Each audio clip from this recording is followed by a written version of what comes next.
ఈ కార్యక్రమాన్ని మీకు సమర్పిస్తున్న వారు ఏజ్ బ్రాండ్ పూజా నువ్వుల నూనె. నమస్కారం. ఆధ్యాత్మిక సుధాసాగరం ధర్మ సందేహాలు ప్రత్యేక కార్యక్రమానికి సాదర స్వాగతం. మనది సనాతన సంప్రదాయం.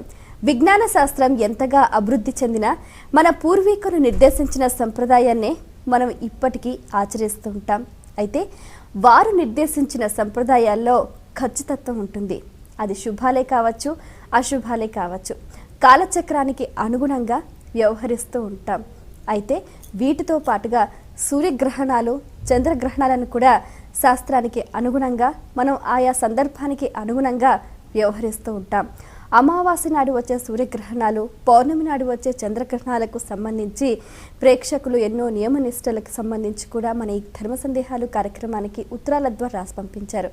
వాటన్నిటికీ కూడా శాస్త్రీయ సమాధానాలు అందించడానికి మన ముందున్నారు ప్రముఖ ఆధ్యాత్మికవేత్త, బహుగ్రంథకర్త, జ్యోతిష్య వాస్తు విజ్ఞాన సంస్థ వ్యవస్థాపకులు డాక్టర్ సివిబి సుబ్రహ్మణ్య శాస్త్రి గారు.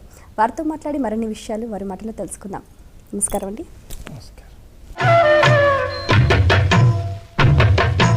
మొదటి ఉత్తరం చూద్దామండి. నెల్లూరు నుంచి సుధా రాస్తున్నారు. చంద్రగ్రహణం నాడు ఏం చెయ్యాలి, ఏం చేయకూడదు తెలియచేయగలరు అంటూ రాస్తున్నారు.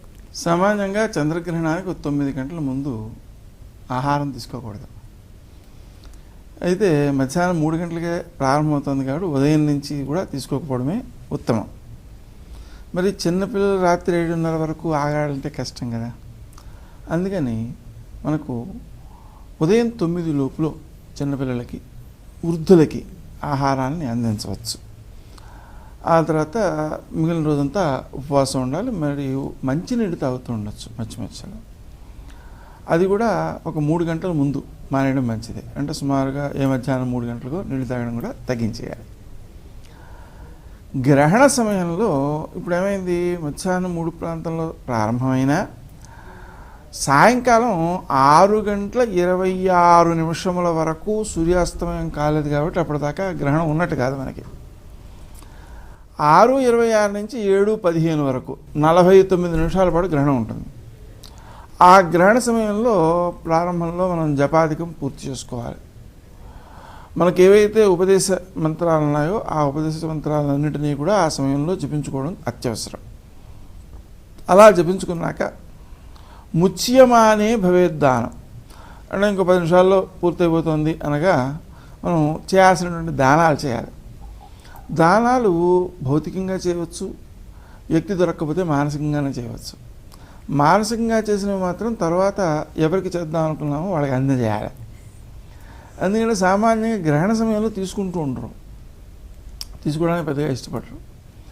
కానీ గ్రహణం వాళ్ళు కూడా జపం చేసుకోవాలి కదా ఆ భావంతో. కానీ ఏదైనా ప్రత్యేకించి కొందరు వ్యక్తులు అయితే మనకి దొరుకుతారు, మన ఎందున్న అభిమానంతో వస్తారు, వారికి మనం దానం చేసేసినట్లయితే సరిపోతుంది.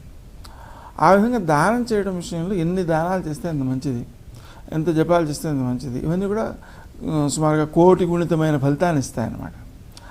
ఉపదిష్ట మంత్రాలను కనుక ఆ సమయంలో జపించుకోకపోయినట్లయితే మళ్ళీ గ్రహణం వచ్చే వరకు అవి మనకు ఫలితాలు ఇవ్వవు. అందుకని తప్పనిసరిగా మంత్రాలని ఉపదేశం తీసుకోవాలి, జపాలు చేసుకోవాలి. ఆ విధంగా జపాలు చేసుకోవడం ద్వారా ఆ మంత్రాలకి శక్తి ఏర్పడుతుంది. శక్తి ఏర్పడినప్పుడు మనకి ఇంకా త్వరితంగా ఫలితాన్ని ఇచ్చేటువంటి అవకాశం ఉంటుంది. ఇక స్నానం అయిపోయిన తర్వాత మనం ఏం చేయాలి అంటే అప్పుడు వంట చేసుకుని భోజనాధికం చేయాల్సి ఉంటుంది. ఆబ్దికాదులు పెట్టేటువంటి వాడు కూడా ఆ తర్వాతే పెట్టాలి, ముందు పెట్టడానికి లేదు. అదేవిధంగా మనకు ముఖ్యమైనటువంటి సమాచారం ఏంటంటే ఈ గ్రహణ సమయంలో పాలు, పెరుగు, నెయ్యి, ఊరగాయలు వీటి విషయంలో దర్భల యొక్క ఆసనంతో కనుక దాన్ని కప్పినట్లయితే అది శ్రేష్టం. మామూలుగా దర్భపు చిన్న ముక్క దాంట్లో వేస్తూ ఉంటారు, అది సంప్రదాయంలో వస్తుంది. కానీ కాంతికిరణాలని అడ్డుకోవాలంటే అది పైన కప్పాలి. అందుకని అన్నిటినీ ఉంచి దాని మీద దర్భాసనం కనుక పరిచినట్లయితే అప్పుడు ఆ దోషం దానికి వర్తించదు. ఇక మిగిలినటువంటి వండిన పదార్థాలు ఏవైనా సరే, అంటే గ్రహణానికి ముందు వండిన పదార్థాలు ఏవైనా సరే గ్రహణం తర్వాత తినకూడదు, అవన్నీ పడేయాలి. అలాగే నీళ్లు కూడా పట్టి అట్టే పెట్టుకున్న బిందెల్లో నీళ్లు మాత్రం తీసేయాలి, తర్వాత మళ్ళీ పట్టుకోవాలి. గ్రహణం అయిన తర్వాత మళ్ళీ పట్టుకోవాలి. ప్రభుత్వం వారు కూడా ఈ విషయంలో మంచి సహకారం చేస్తే బాగుంటుంది. ఏమిటంటే అది గ్రహణం అయిపోయిన వెంటనే నీళ్లు వదిలిపెట్టడం పంపుల్లో. ఎందుకంటే ఉదయకాలం వదిలిపెట్టి మళ్ళీ సాయంకాలం వదిలిపెట్టకుండా ఉన్న పరిస్థితి ఉంది. మరి ధర్మాచరణ కోసం చేసే పని కాబట్టి ఇది మనకు ఆ గ్రహణం అయిన తర్వాత నీరు వదిలిపెట్టేటువంటి స్థితి ఉన్నట్లయితే ఇది చాలా శ్రేయస్కరంగా ఉంటుంది. ధర్మాన్ని పాటించినట్లు అవుతుంది, ధర్మాచరణను ప్రోత్సహించినట్లు కూడా అవుతుంది. అందువల్ల మనకు ఆ రకంగా కనుక మనం చేసినట్లయితే నీళ్ళని తీసేసుకోవాలి. ఇళ్ళు, దేవతార్చన, దేవుడి గుడి ఇవన్నీ కూడా శుభ్రం చేసుకోవాలి.